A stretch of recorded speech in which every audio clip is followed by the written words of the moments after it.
दोस्तों, आज मैं आपके सामने एक बहुत ही बेहतरीन तमिल मूवी को लेकर आया हूँ जो एकदम रियलिस्टिक है।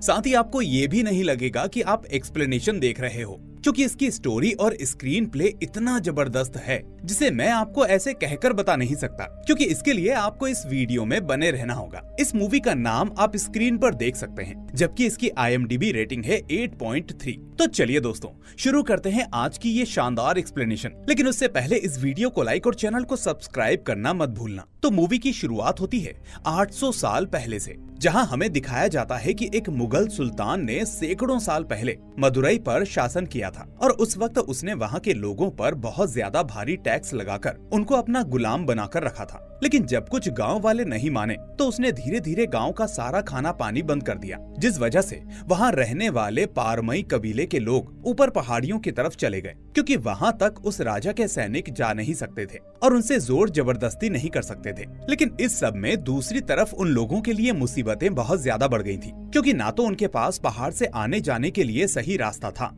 और ना ही उस जगह पर खाने पीने की कोई व्यवस्था थी। पर फिर एक दिन उन्हें एक अच्छी जगह मिलती है जहां वो अपना घर बसा लेते हैं, क्योंकि वहां पर फलों और बाकी चीजों का लाना ले जाना उनके लिए काफी आसान था। अब क्योंकि इन लोगों ने पहाड़ियों के बीच में अपना घर बसाया था, इसलिए उन्होंने अपने इस नए गांव का नाम रखा था गेवी। फिर वक्त के साथ साथ इस गांव में जिंदा रहने के लिए ये लोग फार्मिंग और शिकार करने लगे, क्योंकि किसी के पास कोई नौकरी नहीं थी और ना ही कोई संसाधन, इसलिए ये लोग पूरी तरह से इसी पर डिपेंडेंट थे। और इसी वजह से ये जगह धीरे धीरे इतनी आइसोलेटेड हो चुकी थी कि इन गांव वालों के अलावा कोई इस जगह को नहीं जानता था। लेकिन फिर कई साल बीत जाते हैं और आखिर में ब्रिटिश राज के अंदर अंग्रेज एक ठंडी जगह की खोज में इस गांव तक पहुंच ही जाते हैं। हम देखते हैं कि इस गांव के पास में ही एक और बड़ी पहाड़ी थी, जहां जाने के लिए ब्रिटिश गेवी गांव वालों से डोली बनवाकर उस पर जाते थे और बदले में उनको थोड़ा खाना पानी देते थे, यानी वो अंग्रेज मजदूर की तरह इनका इस्तेमाल कर रहे थे। इस तरह उस गांव के आसपास का एरिया धीरे धीरे डेवलप कर दिया गया, जिसका नाम है कोडाई कनाल। और इसी कोडाई कनाल के पश्चिमी घाट पर वो पारंपरिक गांव आज भी मौजूद है, जिसका नाम अब गेवी से बदलकर हो गया है वेलगेवी। दोस्तों, कोडाई कनाल से आपको गुना केव की याद आ गई होगी। जी हाँ, वही जिसके ऊपर पिछले साल मंजूमल बॉयज नाम की मूवी बनी थी, जो कि रियल स्टोरी पर बेस्ड थी। इसलिए अगर आपने उसको नहीं देखा तो इस वीडियो की डिस्क्रिप्शन में जो लिंक है उस पर जाकर देख लेना। खैर, अब बात करते हैं इस गांव की। तो अंग्रेजों के बाद सरकारें तो बदली, देश भी आजाद हुआ, लेकिन इस गांव में कुछ नहीं बदला। अब फिलहाल इस गांव में इलेक्शन शुरू होने वाले हैं, जिसकी तैयारी चारों तरफ चल रही होती है। लेकिन इसी बीच गांव में दूसरी तरफ लैंडस्लाइड हो जाती है, जिसकी वजह से 5 लोग उसकी चपेट में आ जाते हैं और नीचे दब जाते हैं। अब यहाँ कोई क्रेन या मशीन तो आ नहीं सकती थी, इसलिए गांव के सभी लोग देर रात इकट्ठा होकर उन लोगों को मिट्टी से निकालते हैं और फिर बांस से बांधकर साथ ही अपने कंधे पर लादकर फौरन शहर के अस्पताल की तरफ जाने लगते हैं। लेकिन इस गांव में कोई रोड नहीं था, जिस वजह से शहर तक पहुंचने में ही गांव वालों को पूरे 6 से 7 घंटे लग जाते थे। वही हॉस्पिटल तो दूर की बात है। तो इस तरह अब सभी गांव वाले उन लोगों को बचाने की बहुत कोशिश करते हैं, लेकिन समय से हॉस्पिटल तक ना पहुंच पाने की वजह से वो 5 लोग रास्ते में ही एक एक करके अपना दम तोड़ देते हैं। अब इसी बीच उस शहर के रास्ते में एक नेता अपने आदमियों को लेकर उस गांव में प्रचार करने के लिए आ रहा होता है। तभी एक पुलिस वाला, जिसका नाम नरसिंह है, वो उस नेता से कहता है कि अगर आप इलेक्शन जीत गए तो आप मेरा प्रमोशन कर दीजिएगा। जिस पर नेता उसकी बात मान जाता है और कहता है कि पहले तुम मेरा काम करवाओ और गांव वालों से वोट लेने में मेरी मदद करो, फिर मुझे जो करना होगा वो मैं बिना कहे ही कर दूंगा। अब इतने में इन लोगों की नजर उन गांव वालों पर पड़ती है, जो उन घायल लोगों को उसी रास्ते से हॉस्पिटल ले जा रहे थे। लेकिन रास्ते में मौत होने की वजह से अब उनका काफिला वहीं ठहर गया था। तभी वो नेता उस पुलिस वाले से कहता है कि नरसिंह, जरा जाकर देखो कि क्या मामला है, आखिर ये लोग शहर की तरफ क्यों आ रहे हैं। पर इतने में खुद वो गांव वाले उनके पास आ जाते हैं, जिसके बाद मलाया नाम का एक आदमी आगे आकर उस नेता पर गुस्सा करने लगता है। वो कहता है कि तुम यहाँ पर अब क्या देखने आए हो? तुम्हें पता भी है कितने लोग जमीन में दब गए? जब तुम्हें वोट चाहिए होता है सिर्फ तभी तुम्हें हमारा गांव दिखता है,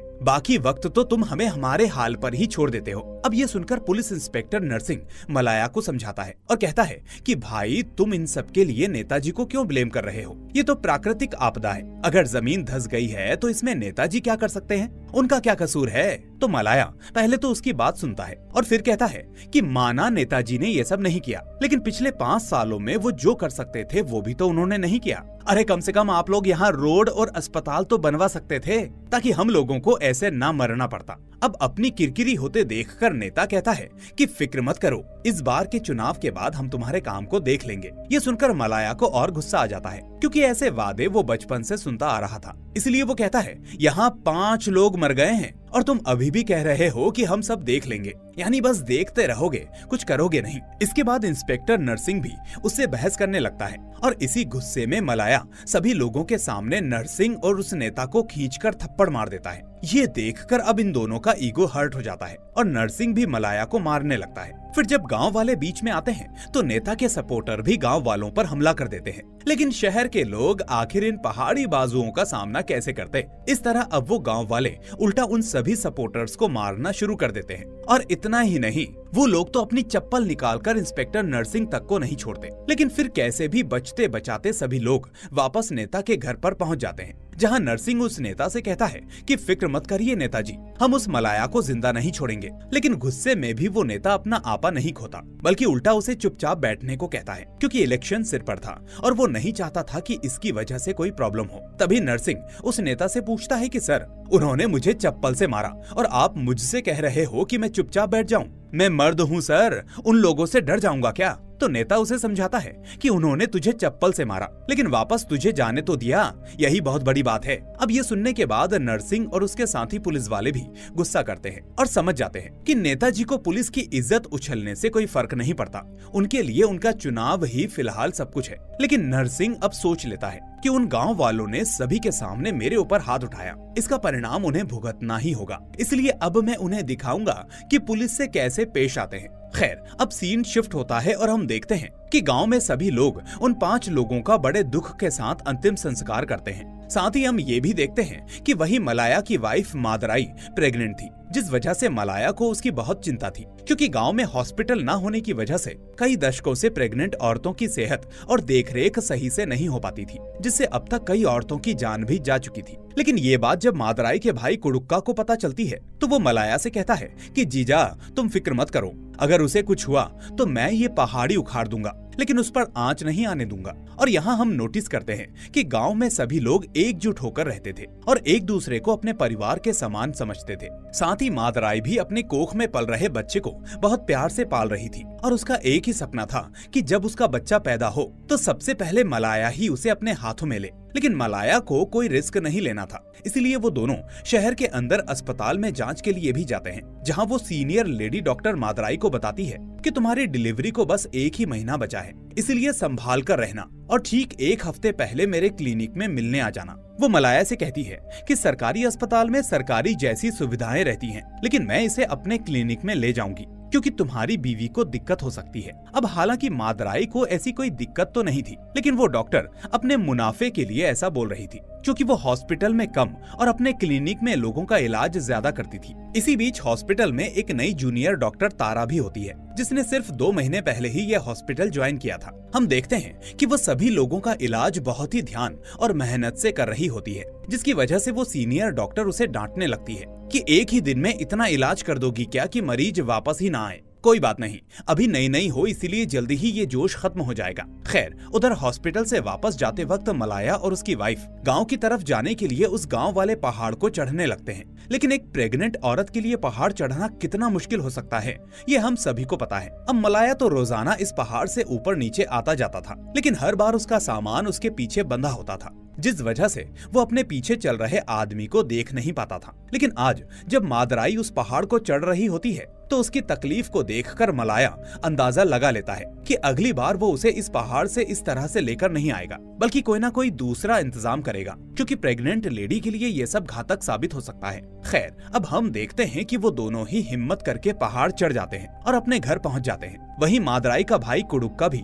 अपना काम करके घर लौटता है और हमें पता चलता है कि मलाया और मादराई फिलहाल उसी के घर पर रहते हैं, क्योंकि उसका घर गांव के उस तरफ है जहां इमरजेंसी में शहर की तरफ जाया जा सकता है, ताकि अगर मादराई को कोई कॉम्प्लिकेशंस हो तो उसमें देरी ना हो। अब आते ही कुडुक्का फंक्शन की तैयारी में लग जाता है, क्योंकि अगले ही दिन उसकी बहन की गोद भराई की रस्म होती है। हम देखते हैं कि पूरी तैयारी उसी के जिम्मे होती है, इसलिए वो फौरन आते ही बाजार की तरफ जाने लगता है ताकि वो वहाँ से सब्जियां ला सके। ये सब देखकर मादराई बहुत इमोशनल हो जाती है, क्योंकि उसने इससे पहले अपने भाई को इतना एक्साइटेड कभी नहीं देखा था। खैर, अब कुडुक्का को बाजार जाते देख मलाया उसे रोक लेता है और कहता है कि तुम यहाँ संभालो, मैं सब्जी लेने चला जाता हूँ, वैसे भी तुम सुबह से काम में लगे रहे हो। इसके बाद मादराई भी नहाने चली जाती है, लेकिन जब वो नहाती है तो हमें दिखाया जाता है कि उसके कपड़ों पर थोड़ा सा ब्लड लगा हुआ है, यानी मादराई को ब्लीडिंग शुरू हो चुकी थी, पर फिलहाल उसने इस पर ध्यान नहीं दिया था। उधर मलाया भी आज बहुत खुश होता है कि कल उसकी वाइफ का बेबी शावर है,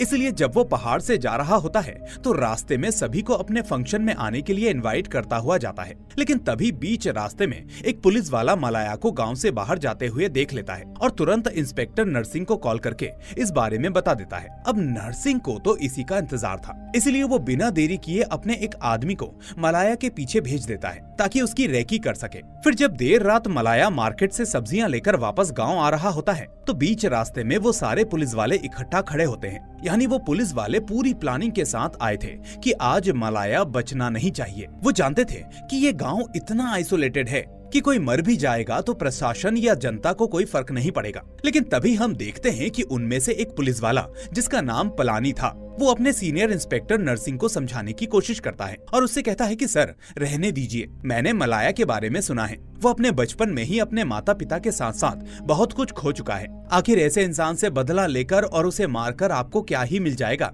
लेकिन इंस्पेक्टर नरसिंह को तो अपना ईगो सेटिस्फाई करना था। उसका मानना था कि अगर एक को सबक सिखा दिया तो बाकी गांव वाले अपने आप उसकी इज्जत करने लग जाएंगे। और इस प्लानिंग में सिर्फ वही नहीं बल्कि बाकी सभी पुलिस वाले भी शामिल होते हैं, यानी पलानी की बातों से कोई सहमत नहीं होता। अब कुछ देर के बाद जब मलाया पहाड़ के रास्ते से अपने गांव की तरफ जा रहा होता है तो सुनसान रास्ते पर सभी पुलिस वाले उसका पीछा करने लगते हैं, लेकिन हम देखते हैं कि पलानी उन लोगों के साथ नहीं जाता। फिर जैसे ही सुनसान रास्ता आता है तो सभी पुलिस वाले चारों तरफ से मलाया को घेर कर मारने लगते हैं, जबकि मलाया अभी तक समझ नहीं पाता कि आखिर उसके साथ ये हो क्या रहा है। वो बस चिल्लाता रहता है और पूछता रहता है कि क्या हुआ, मुझे मार क्यों रहे हो। उधर मादराई जब खाने के लिए मलाया के वापस आने का इंतजार कर रही होती है तो उसको अचानक से लगता है कि उसका बच्चा उसे किक कर रहा है। इसलिए पहले कुछ देर तक तो वो खुश होती है, लेकिन धीरे धीरे उसे दर्द शुरू हो जाता है और वो दर्द इतना तेज होता है कि उसे अपने घर वालों को चिल्ला चिल्ला कर बुलाना पड़ता है।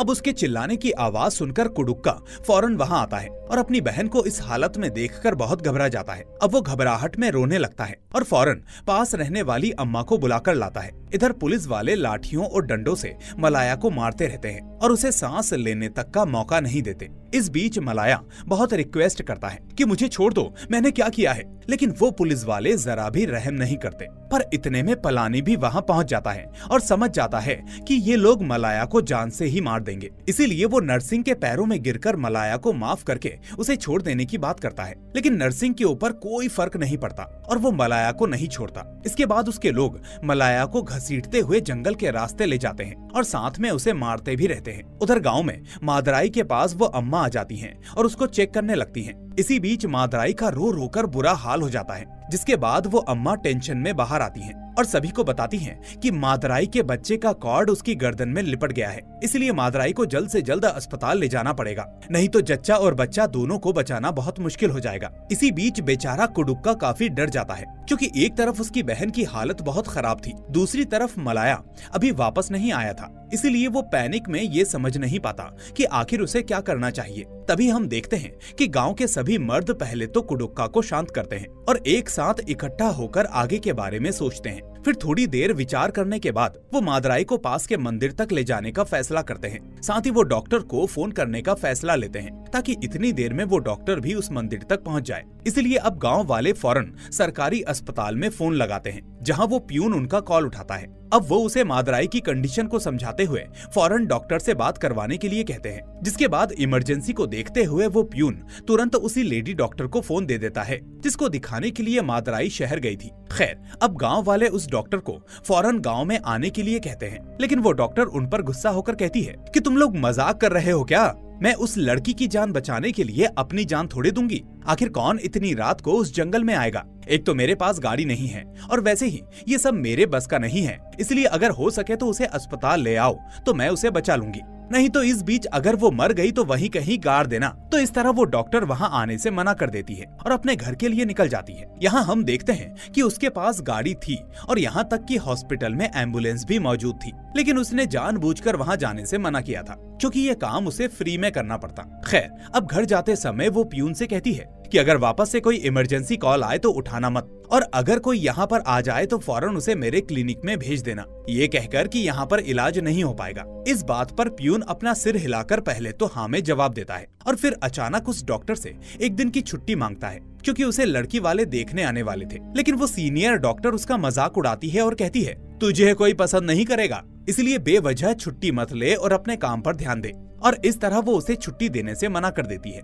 उधर जब कुडुक्का अपने गांव वालों से पूछता है कि क्या डॉक्टर आएंगी जिससे तुमने बात की, तो वो आदमी वहां मौजूद लोगों का हौसला तोड़ना नहीं चाहता था, इसलिए वो कह देता है कि हाँ डॉक्टर आएगी, तुम फौरन मादराई को मंदिर की तरफ ले चलो।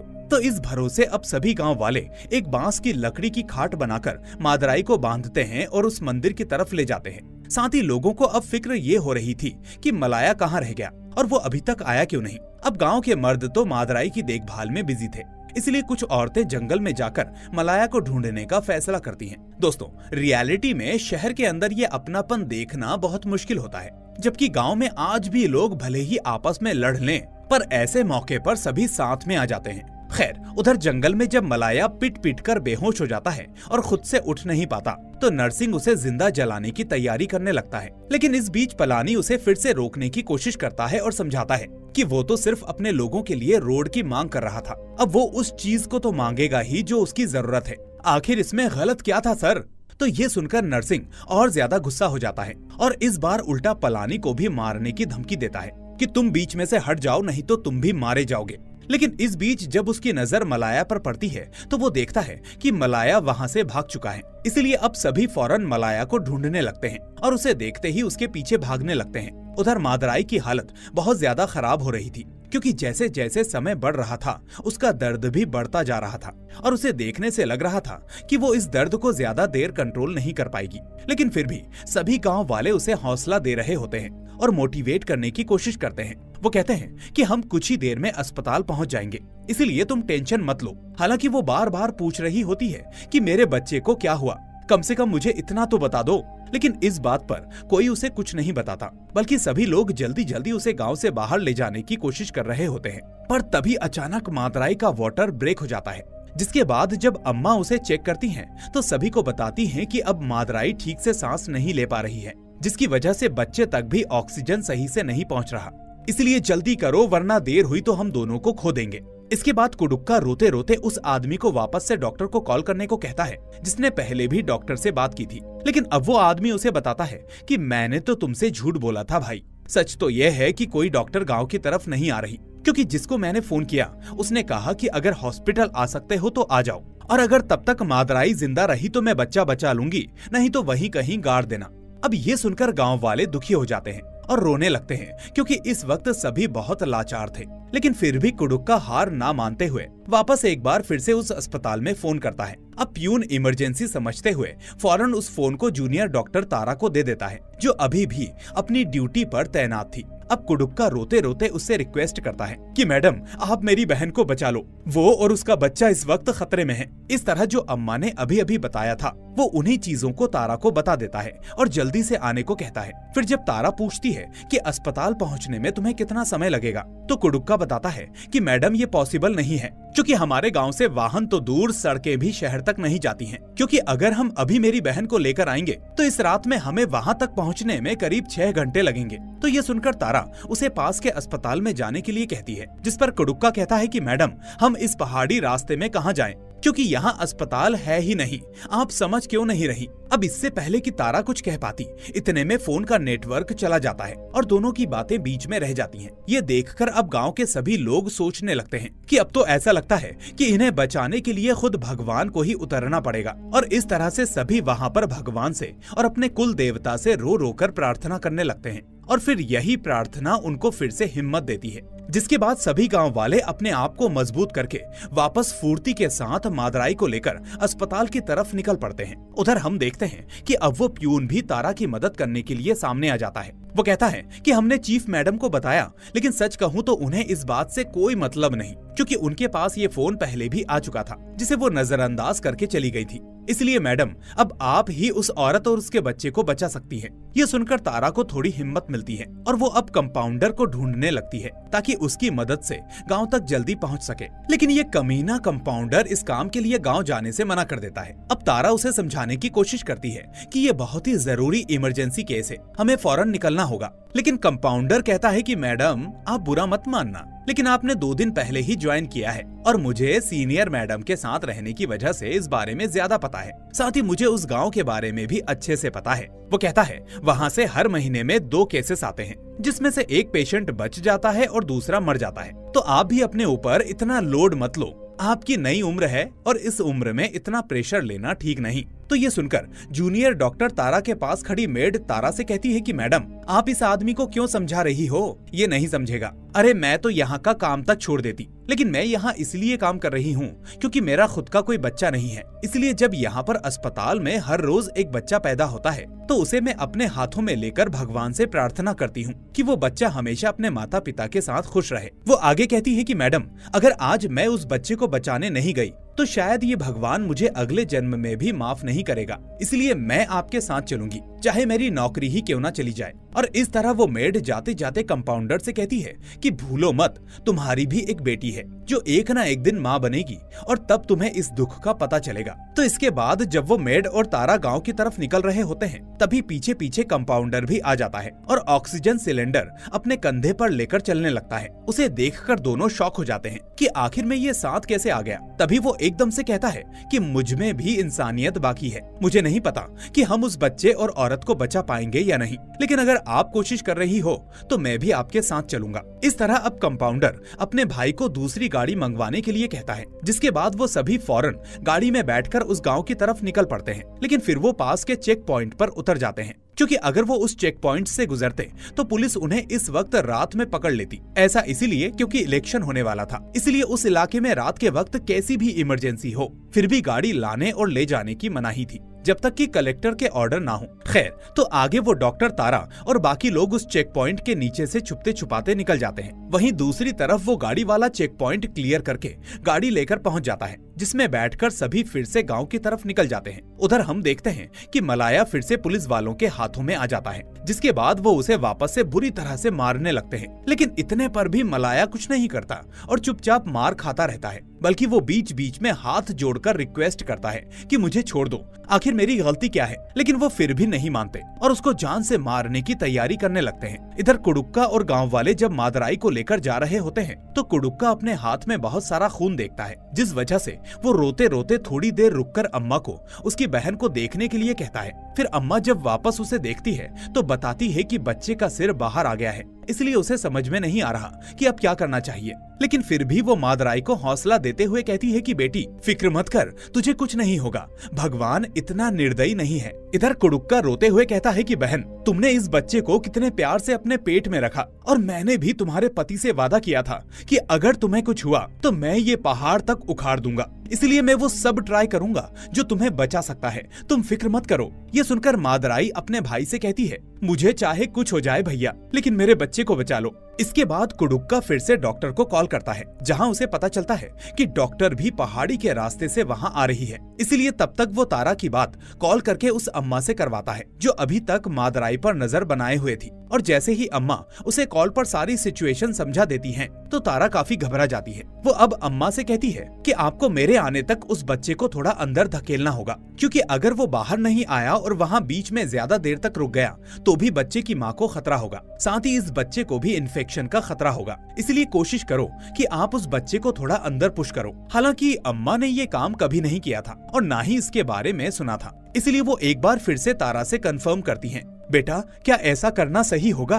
पर तारा के पास भी कोई दूसरा रास्ता नहीं था, इसलिए वो मजबूरी में हाँ कह देती है। इस बीच तारा जानती थी कि उस दर्द को सहना मादराई के लिए जानलेवा साबित हो सकता है, लेकिन फिलहाल कोई और ऑप्शन था भी नहीं। खैर, तो इस तरह अम्मा तारा की बात मानते हुए उस बच्चे को वापस अंदर पुश करने लगती हैं, जिस वजह से मादराई को इतना दर्द होता है कि उसे बयान नहीं किया जा सकता। और फिर इसी दर्द के बीच अचानक वो बेहोश हो जाती है। फिर ये बात जब तारा को पता चलती है तो वो कहती है कि तुम लोग फौरन उसे उस रास्ते पर लेकर आगे बढ़ो, मैं भी पहुंच रही हूँ। ऐसे में हम लोग जल्दी मिल पाएंगे, क्योंकि अब बिल्कुल भी समय नहीं है। उधर दूसरी तरफ जब एक पुलिस वाला मलाया पर मिट्टी का तेल डालने वाला होता है, तभी हम देखते हैं कि वो वहाँ से बचकर भाग जाता है। इसके बाद पुलिस वाले वापस से उसके पीछे भागते हैं, लेकिन तभी उन्हें सामने से टॉर्च लेकर आती हुई कुछ औरतें दिखाई देती हैं, जो कि गांव की वही औरतें थी जो मलाया को ढूंढने निकली थी। खैर, अब इन औरतों को देखकर पुलिस वाले वहां से चले जाते हैं। फिर मलाया जैसे ही उन औरतों के पास पहुंचता है तो वो उसकी हालत देखकर चौंक जाती हैं। वो पूछती हैं कि तुम्हारा ये हाल किसने किया,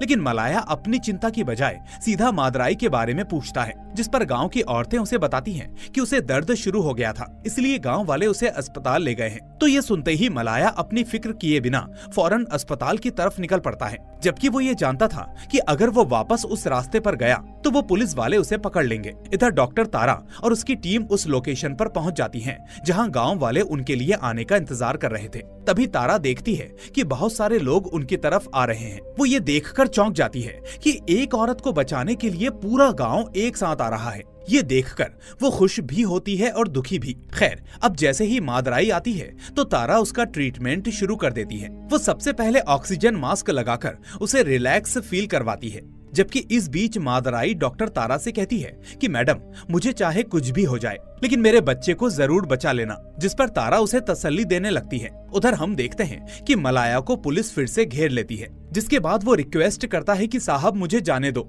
मेरी बीवी अस्पताल में है, अगर आप बोलो तो मैं आपके पैर छू लेता हूँ, आपसे माफी मांग लेता हूँ, लेकिन इस वक्त मेरा जाना बहुत जरूरी है। अब ये सुनकर नरसिंह कहता है कि पहले तू मेरे पैरों में गिरकर माफी मांग, उसके बाद ही मैं तुझे जाने दूंगा। तो ये सुनकर मलाया उसके पैरों में गिरकर फौरन माफी मांग लेता है और फिर खुद को जाने देने की बात कहता है। इस पर नरसिंह कहता है कि तुझे क्या लगा था, तू मेरे पैरों में गिर जाएगा तो मैं तुझे जाने दूंगा? बिल्कुल नहीं, मैं तुझे छोड़ने वाला नहीं हूँ, अब तेरी मौत ही तुझे गाँव ले जाएगी। ये सुनकर मलाया कहता है कि साहब, मैं तुम्हारे अच्छे के लिए बोल रहा हूँ कि मुझे जाने दो, क्योंकि मुझे अब तक नहीं पता था कि मेरी बीवी अस्पताल में है, वरना मैं कब का वहाँ पहुँच चुका होता। ये सुनकर नरसिंह को वापस से गुस्सा आ जाता है और वो फिर से मलाया को मारने लगता है, लेकिन इस बार मलाया चुप नहीं बैठता। वो सभी पुलिस वालों को बुरी तरह से मारने लगता है। वो किसी की हड्डी तोड़ देता है तो किसी को इतना मारता है कि वो उठ तक नहीं पाता। इस तरह देखते ही देखते सभी लोग ढेर हो जाते हैं। तभी इतने में पलानी भी वहाँ आ जाता है,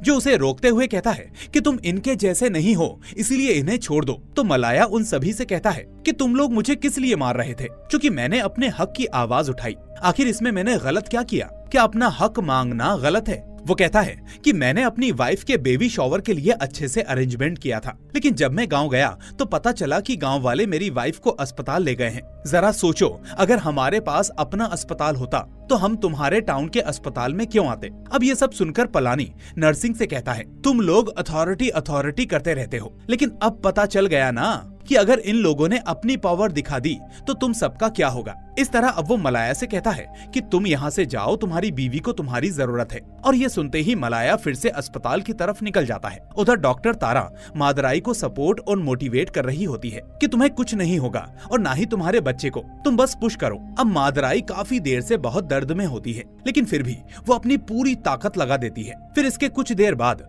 बच्चा पूरी तरह से बाहर आ जाता है और इतने में सुबह भी हो जाती है। लेकिन जब वो मेड बच्चे को अपने हाथ में लेती है तो डॉक्टर तारा उसे मृत घोषित कर देती है, क्योंकि बच्चा ऑक्सीजन नहीं ले पा रहा था और ऊपर से जितना ऑक्सीजन लाया गया था वो सब मादराई के लिए इस्तेमाल हो गया था। अब ये सुनकर गांव वाले रोने लगते हैं, क्योंकि उस बच्चे को बचाने के लिए उन लोगों ने बहुत मेहनत की थी, लेकिन फिर भी वो बच्चा अब नहीं रहा था। खैर, अब बच्चे की खबर मिलते ही कुडुक्का भी बहुत रोता है कि अब मैं अपने जीजा को क्या जवाब दूंगा। और तभी इतने में मलाया वहाँ पहुँच जाता है, जो देखकर अंदाजा लगा लेता है कि उसके बच्चे की डिलीवरी हो चुकी है और वो नहीं बचा है। इसलिए वो पहले बच्चे को देखने के बजाय सीधे मादराई के पास भागता है। इसके बाद वो रोते रोते उससे कहता है, तुमने कहा था ना कि तुम मेरे बच्चे को बचा लोगी, लेकिन देखो भगवान ने हमारे साथ क्या किया। इस तरह अब वो दोनों अपने आप को संभाल नहीं पा रहे थे और रो रो कर उनका बुरा हाल हो गया था। फिर बाहर आकर मलाया उस बच्चे को हाथ में लेता है, वो भी ये सोचकर कि शायद उसमें जान आ जाए, लेकिन इसका कोई फायदा नहीं होता,